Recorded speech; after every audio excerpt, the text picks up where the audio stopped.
Ford Motor Company announcing a delay to the opening of an electric vehicle plant in Tennessee. Ford deciding not to produce an electric SUV. This will potentially cost them nearly $2 billion. Electric car sales have been falling far short of initial expectations. News Nation did reach out to Ford for comment, but so far no reply. Joining me right now, Frank Lopez, president of Strong 30 Automotive. Frank, thank you so much for joining us right now. You know, I would think that if people were to look at the data over the past few years, you could kind of see the writing on the wall here.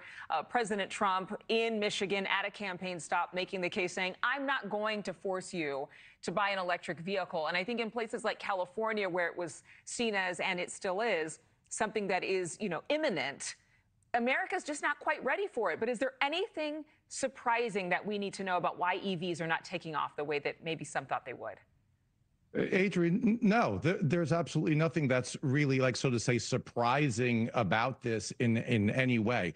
There is this thing that has occurred that nobody kind of knew that was going to happen, something that is called rage anxiety. Whereas you have an EV, you're driving an EV, but you immediately begin to have anxiety over the fact of, where am I going to charge this thing? Am I going to run out? Right? Am I going to run out of charge? What in the world is it that I'm going to do? Where am I going to find a charger? Even with over 160,000 chargers available in the United States, it is still, to this day, it is still not easy to charge a electric vehicle. No, and I was going to bring that up in one of my questions, because, I mean, you go someplace like California, yeah, you'll see more of them there because of the push to get us all to electric. Maybe parts of Texas, I've seen them there, and that's about it. But yeah, that's they're about so it. far, And Adrian, far and away from each other.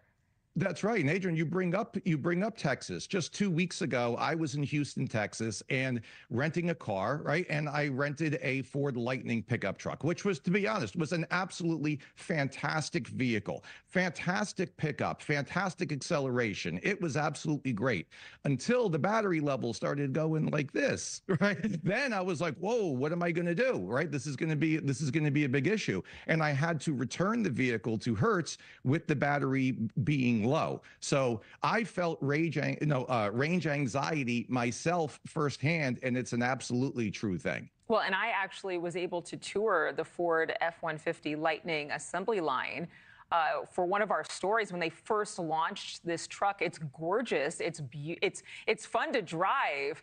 But I mean, let's forecast this out, because we've had conversations like this before about EVs just not quite having the same, the sales that the auto industry expected.